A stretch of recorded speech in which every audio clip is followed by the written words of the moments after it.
Hello all welcome to రంగులాలికలు. ఈ పార్ట్‌లో మనము అసెంబుల్ ఎట్లా చేయాలి అనేది చూద్దాం.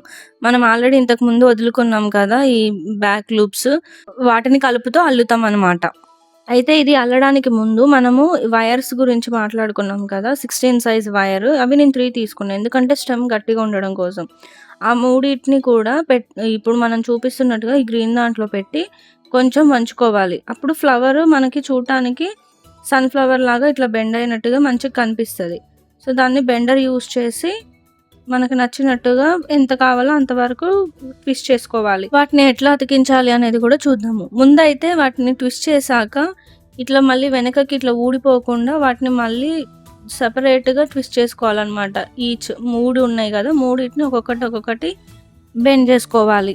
వాటిని ఎట్లా చేయాలి అనేది కూడా ఒకసారి చూడండి.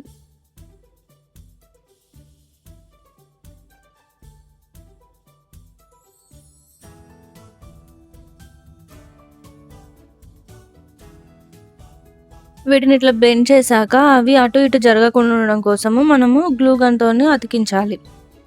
లైట్‌గా గ్లూ పెట్టేసి అతికించాలి. ఇప్పుడు నేను చూపిస్తున్నట్టు.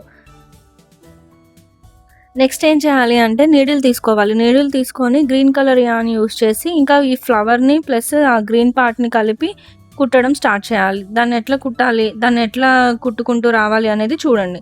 ఇక్కడ నేను వేరే ఫ్లవర్‌ని తీసుకున్నా. ఆల్రెడీ ఇంతకు ముందు చేసింది అయిపోయింది. దాన్ని ఫినిష్ చేసేసా. ఇప్పుడు మీకు కొత్తది వేరేది చూపిస్తున్నా. అందుకే ఈ వైర్ కటింగ్ అంతా ఇప్పుడు చూపిస్తున్నా. ఎన్ని ఫ్లవర్స్ అల్లినా ప్రాసెస్ ఒకటే అన్నట్టు ఇది చూపిస్తున్నా. ఓకేనా? సో, నెక్స్ట్ ఏంటంటే ఇదంతా కటింగ్ అంతా అయిపోయిన తర్వాత ఈ గ్రీన్ పార్ట్ ఉంది కదా! నేను చూపిస్తున్నట్లుగా పెట్టి దాన్ని స్టార్ట్ చేయాలి అన్నమాట కుట్టడం. ఇక్కడ ఒక్కొక్క బ్యాక్ లూప్స్ ఉన్నాయి కదా! ఆ ఫ్లవర్‌లో లాస్ట్‌లో బ్యాక్ లూప్ వదిలేసాము. ఏది మనము సీడ్స్ అల్లేటప్పుడు. ఇక్కడ దీనికి గ్రీన్ పార్ట్‌లో కూడా బ్యాక్ లూప్ చేసాం కదా! సేమ్ అట్లనే వాటిలోంచి ఒకటి తీసుకొని నేను చూపిస్తున్నట్టుగా ఒక్కొక్క స్టిచ్ ఇట్లా కుట్టుకుంటూ రావాలన్నమాట. అది మొత్తం కుట్టొద్దు. ఓన్లీ ఒక హాఫ్ వరకు రాగానే ఆపేసి నెక్స్ట్ ప్రాసెస్‌ని స్టార్ట్ చేయాలి. ఇట్లా సగం వరకు కుట్టడం అయిపోయాక నెక్స్ట్ ఏం చేయాలి అంటే అందులో కాటన్ పెట్టాలి. అది కూడా ఎంత కావాలో అంత వరకే పెట్టాలి. టూ మచ్‌గా పెట్టినా చూడటానికి కొంచెం ఉబ్బినట్టుగా ఎట్లనో కనిపిస్తది. సో, కొంచెం పట్టుకొని ఇట్లా ప్రెస్ చేస్తే స్క్విషీ లాగా మంచిగా ఇట్లా సాఫ్ట్‌గా ఉండాలనమాట. సో, మనకెంత కావాలో అంత పెట్టుకొని నెక్స్ట్ మిగిలిన పార్ట్‌ని కూడా మొత్తం కుట్టడం స్టార్ట్ చేయాలి. ఎండ్ వరకు కుట్టేసి లాస్ట్‌లో మామూలుగా మనం ఎట్లా కుడతామో అట్లా కుట్టడమే. ఇంకిప్పుడు ఏం చేయాలి అంటే ఎక్స్‌ట్రా ఉన్న యార్న్స్‌ని కట్ చేసుకొని లేదంటే లోపలికి ఇట్లా నేను చూపిస్తున్నట్టుగా లోపలికి పెట్టేసుకున్న తర్వాత నెక్స్ట్ మనము స్టెమ్‌ని అవి అల్లుకోవడం చుట్టుకోవడం స్టార్ట్ చేసుకోవాలి. ఇట్లా చూపిస్తున్నట్టుగా ఫ్లవర్ పెటల్స్‌ని కూడా షేప్ చేసుకోవాలి. చిన్న పెటల్స్, బిగ్ పెటల్స్ ఇట్లా వంగిపోయినట్టు కనిపిస్తాయి కదా! ఆల్రెడీ వైర్ ఉంది కాబట్టి మనకు నచ్చిన షేప్‌లో ఇట్లా షేప్ చేసుకోవచ్చు. ఇప్పుడు కొంచెం గ్లూ యూజ్ చేసి దానికి నెక్స్ట్ గ్రీన్ కలర్ యాన్ తీసుకొని ఈ స్టెమ్‌ని ఈ 3 వైర్స్ ఉన్నాయి కదా! దాన్ని కలుపుకుంటూ మంచిగా ట్విస్ట్ చేసుకుంటూ రావాలి. చుట్టుకోవాలి. అల్లుకోవడం కాదు, చుట్టుకోవాలి. అయితే ఈ చుట్టే ప్రాసెస్‌లో మధ్య మధ్యలో గ్లూ పెట్టుకుంటూ రావాలనమాట. ఇట్లా మొత్తం ఒకేసారి చుట్టేయకుండా ఇట్లా సగం రాగానే మనం ఆల్రెడీ అల్లిన లీఫ్ ఉంది కదా! ఆ లీఫ్‌ని దానికి చూపిస్తున్నట్లుగా మధ్యలో పెట్టేసి గ్లూ గూడా పెట్టుకోవాలి. ఇక్కడే కొంచెం గ్లూ గూడా పెట్టుకొని మళ్ళీ చుట్టడం స్టార్ట్ జేయాలి.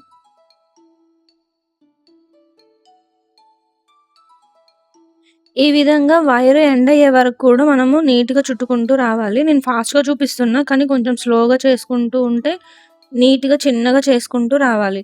ఇట్లా లాస్ట్‌లో కూడా గ్లూ పెట్టేసి వైర్‌ని కట్ చేసుకోవాలి. యార్న్‌ని కట్ చేసుకోవాలి.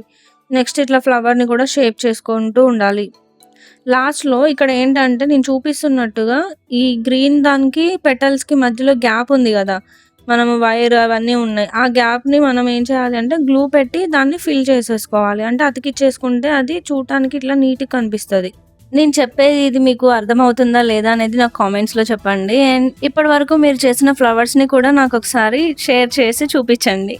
ఇట్లా మొత్తం అంటించడం అయిపోయాక నెక్స్ట్ ఏంటంటే ఈ ఫ్లవర్‌ని మొత్తం కూడా నేను హీట్ గన్ యూజ్ చేసి ఇట్లా బ్లో చేస్తున్నా గదా! మీరు మీ దగ్గర ఉంటే యూజ్ చేయండి. లేదంటే లైట్‌గా పైన పైన బర్న్ చేయండి. ఎందుకంటే అక్రిలిక్ యాన్ కూడా కలిసింది నా దాంట్లో కాబట్టి ఇట్లా చిన్న చిన్నగా ఏదైనా ఉంటే ముడుచుకుపోతాయని చెప్పి. చూడటానికి నీట్‌గా కనిపిస్తది. మీరు అట్లనే క్యాండీలో లేకపోతే నార్మల్‌గా హీట్ ఏదో విధంగా యూజ్ చేసి లైట్‌గా బర్న్ చేయాలి. ఎక్కువ కూడా చేయకూడదు. ఫైనల్‌గా మొత్తం ఫినిష్ అయిపోయింది. మన ఫ్లవర్ అనేది ఇట్లా ఉందన్నమాట. మీకు నా ఎక్స్‌ప్లనేషన్ నచ్చితే మీ ఫ్రెండ్స్‌కి కూడా షేర్ చేయండి. ఎవరైతే అల్లాలనుకుంటున్నారో వాళ్ళకి నా ఛానల్‌ని సజెస్ట్ చేయండి. అండ్ లైక్ కూడా చేయండి. నెక్స్ట్ మీకు ఎలాంటి ఫ్లవర్ కావాలి అనేది కూడా కామెంట్స్‌లో చెప్పండి. మళ్ళీ కలుద్దాం నెక్స్ట్ ఫ్లవర్‌తో. Thank you for watching.